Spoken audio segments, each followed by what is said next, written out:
Bir okul bir çocuğa neler sağlar? Kendini keşfetmeyi, iyi bir insan olmayı ve kurduğu hayalleri gerçekleştirmeyi sağlar. Gelecek hayallerimiz için çok çalıştığımız, kendimizi keşfettiğimiz okullarımızı çok iyi eğitim aldığımız binalardan yaşamın provasını yapan merkezlere genişletebiliriz. Sadece kendimizin değil, toplumun da geleceğini inşa edebiliriz. Geleceğe daha iyi hazırlanabilmek için, eğitimde fırsat adaleti için, okullarımızda öğrendiğimiz derslerin yanında, doğru beslenmek için tüketmemiz gereken besinleri kendi tarım alanlarımızda kendimiz üretebiliriz. Milli Eğitim Bakanlığı ve Türkiye'nin en iyi mimarları bir araya gelerek her coğrafyanın sosyo-kültürel farklılıklarına cevap veren, geniş yapı çeşitliliği ve fonksiyonel mekan çözümleriyle Türkiye'nin her bir köşesinde bulunan okullarımızı oyun alanları, tasarım atölyeleri, müzik odaları ve çok amaçlı birçok salonuyla 2023 eğitim vizyonunu destekleyen, pedagojik gelişimde de rol oynayan merkezlere dönüştürecek. Bunların hepsini bünyesinde bulunduran, aynı zamanda da dünyaya örnek olan mimari değişikliklerle bölgesinin tarihi dokusunu koruyan okulları Yaşayan Okullar projesiyle inşa edeceğiz.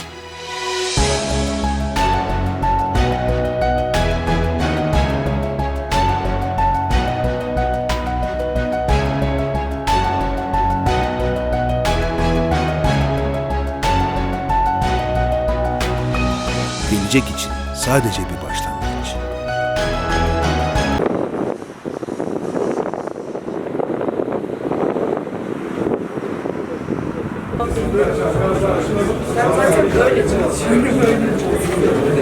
Şu anda o 77 arsanın en azından yarısı böyle. Dolayısıyla tip projeyi böyle yapsam, öyle yapsam mükemmel de olsa o tip projeye yerim sığmıyor. Olmuyor, tutamaz.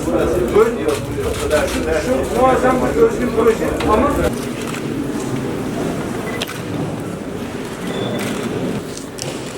Sayın Bakanım, Sayın Valim. İyi bir insan olmayı ve kurduğu hayalleri gerçekleştirmeyi sağlar. Yaşamın provasını yapan merkezlere genişletebiliriz. Sadece Bir yıldır şekillendirecek yaşayan okulların tanıtımı için bir araya gelmiştir.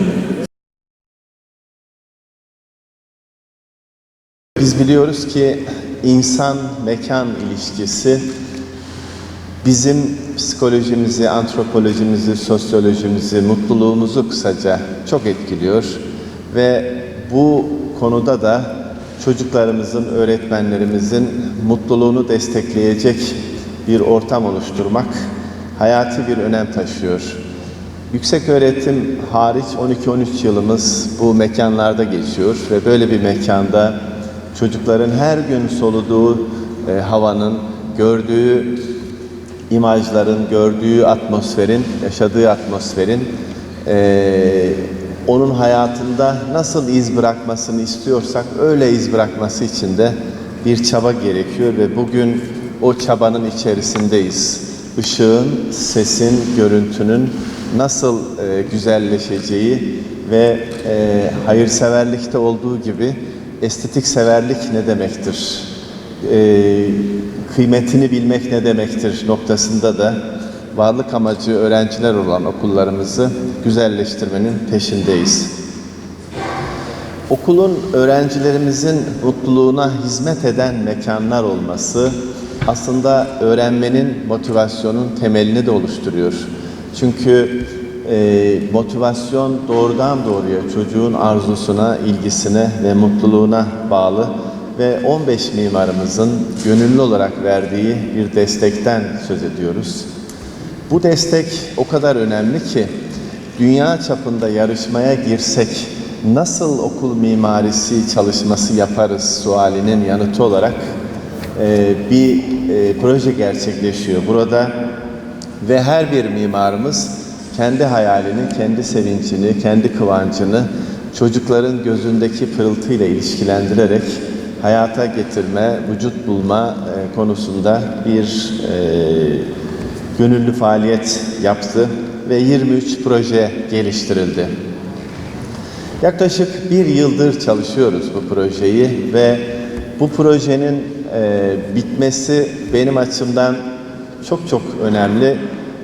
Çünkü projenin bitişiyle ilgili kafamda çok fazla hayal kurdum ve bu binaların yapılması, vücuda gelmesi konusunda da şu anda o hayallerimizi hayata geçirme noktasında bir çabanın içerisindeyiz ve çok güzel, umut veren haberlerimiz de var. Bakın İstanbul'da biraz önce Sayın Valim paylaştı. İstanbul'un en güzel binaları Osmanlı'nın en zor zamanlarında yapılan binalar arasında yer alır. Cumhuriyet'in en güzel binaları Cumhuriyet'in en zor zamanlarında yapılan binalar arasında yer alır. Dolayısıyla bu mesele bir zorluk ya da yokluk meselesi değildir. Bu mesele bir fikriyat geliştirme, bu mesele bir estetik algı oluşturma, bu mesele sanata saygı duyma meselesi.